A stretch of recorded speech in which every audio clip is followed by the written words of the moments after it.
For decades, carbohydrates have been blamed for everything from weight gain to chronic disease.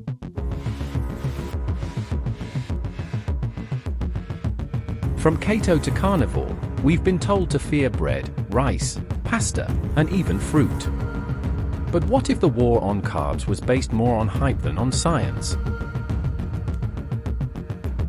Welcome to the truth behind the demonization of carbohydrates, and how this nutritional scapegoat may have been misunderstood all along. Stick around to the end. This just might change the way you look at food forever.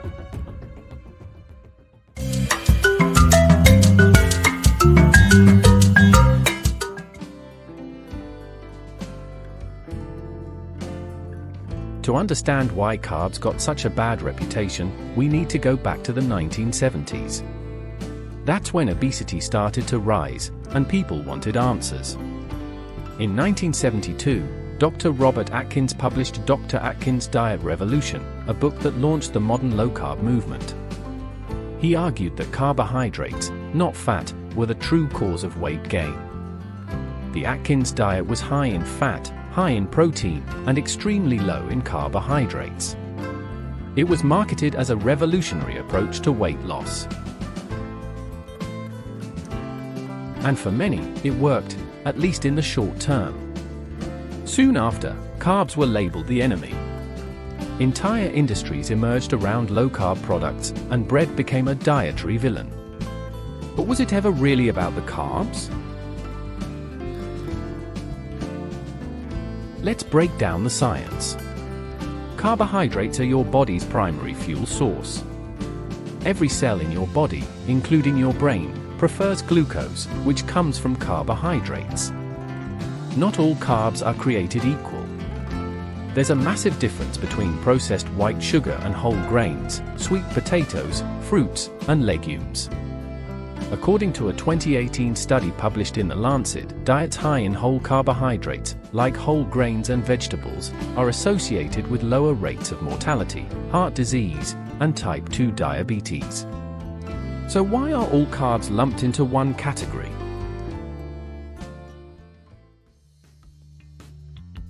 A common argument against carbs is that they cause spikes in insulin, which supposedly leads to fat storage. Here's the reality. Yes, carbs increase insulin.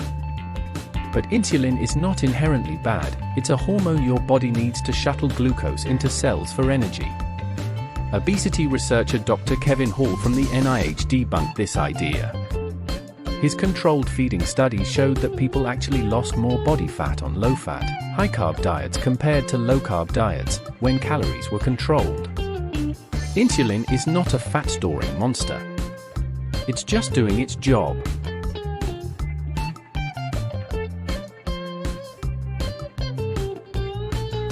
Let's take a global perspective.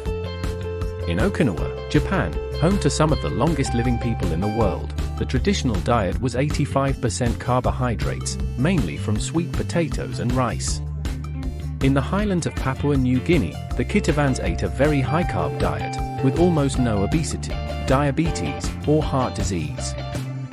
These populations thrived on carbs, but they weren't eating Twinkies or sugary cereals. They were eating whole, unprocessed plant foods. The problem isn't carbs. It's refined, ultra-processed carbs stripped of fiber and nutrients.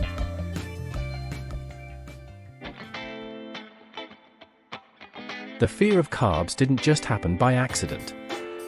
Food companies saw an opportunity. They started slapping low-carb labels on everything, from snack bars to processed meats. Meanwhile, influencers and celebrities promoted ketogenic diets as miracle solutions. These diets promised rapid weight loss, mental clarity, and even disease reversal.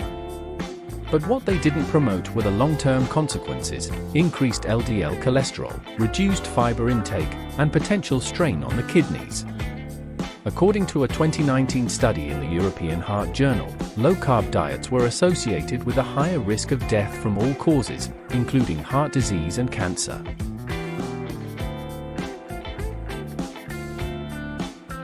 So, if low-carb diets are so bad, why do some people lose weight on them? Here's the catch. Any diet that reduces calories can lead to short-term weight loss. Low-carb diets often cut out an entire food group, which lowers calorie intake. They also cause rapid water loss in the first week, giving the illusion of quick fat loss. But most people regain the weight within a year. And worse, they often develop an unhealthy relationship with food, fearing fruits, grains, and starchy vegetables. That's not sustainable. And it's not healthy.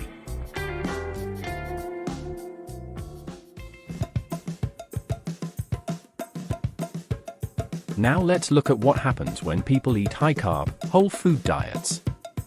Dr. John McDougall, Dr. Neil Barnard, and Dr. Michael Greger have all used high-carb, plant-based diets to help people reverse type 2 diabetes, lower blood pressure, and shed excess weight. In fact, a study in the Journal of Geriatric Cardiology, 2017, showed that a low-fat, high-carb plant-based diet can reverse coronary artery disease. Whole carbs are packed with fiber, antioxidants, vitamins, and slow-digesting starches that help you feel full and energized. It's not about carbs versus fat. It's about quality of food.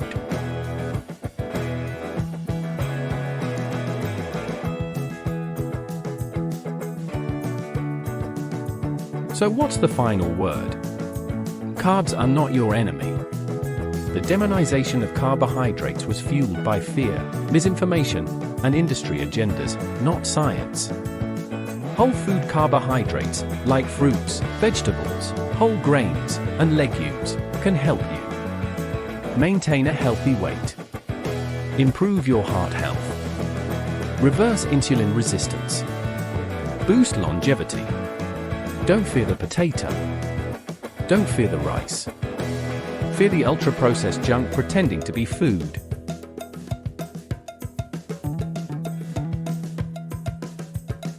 If this video helped shift your perspective, give it a like and share it with someone who's still afraid of carbs. Have you tried a high-carb diet before? Or maybe you're low-carb and curious. Drop a comment below and join the conversation. Don't forget to subscribe and turn on the bell icon for more science-based health insights. And remember, elevate your health IQ with every video.